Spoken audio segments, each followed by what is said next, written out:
বিশ্বকাপের আগে নিজেদের শেষ প্রস্তুতির ম্যাচে মিশরকে 2-1 গোলে হারিয়েছে ব্রাজিল জাতীয় ফুটবল দল। যুক্তরাষ্ট্রের ক্লিভল্যান্ডে অনুষ্ঠিত ম্যাচে শুরু থেকে শেষ পর্যন্ত ছিল উত্তেজনা, আক্রমণ আর নাটকীয়তার ছোঁয়া। তা নিয়ে বিস্তারিত থাকছে প্রতিবেদনায়।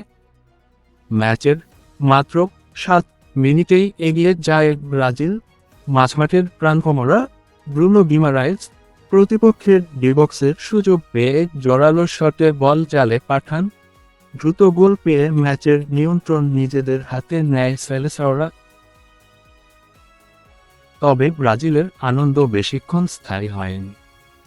11তম মিনিটে অধিনায়ক মার্কিনিউসের ভুল পাসের সুযোগ কাজে লাগিয়ে মিশরের ফরোয়ার্ড মোস্তাফা জাকি, যিনি জিকো নামে পরিচিত, গোল করে সমতা ফেরান।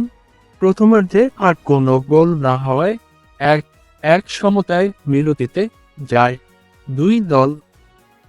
দ্বিতীয়ার্ধে কোচ কার্লো আনচেলত্তি বড় ধরনের পরিবর্তন আনেন।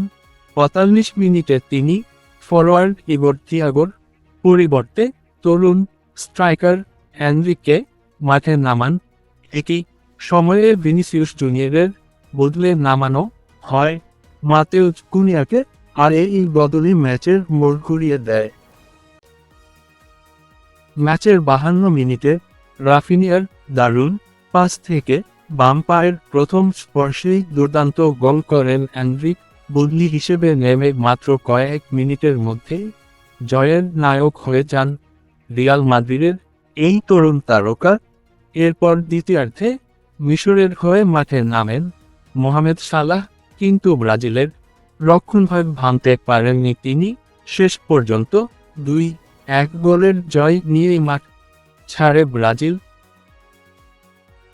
শেষ 5 ম্যাচে 4টা জয়, 1টা ড্র নিয়ে দারুণ ফর্মে আছে ব্রাজিল। তো আপনার পছন্দের টিমের নাম কমেন্টে জানান, ভিডিওটি শেয়ার করে বন্ধুদের জানার সুযোগ করে দেন। খেলাধুলার সব আপডেট সবার আগে পেতে আমাদের চ্যানেলটিকে সাবস্ক্রাইবও করে পাশে থাকুন। ধন্যবাদ।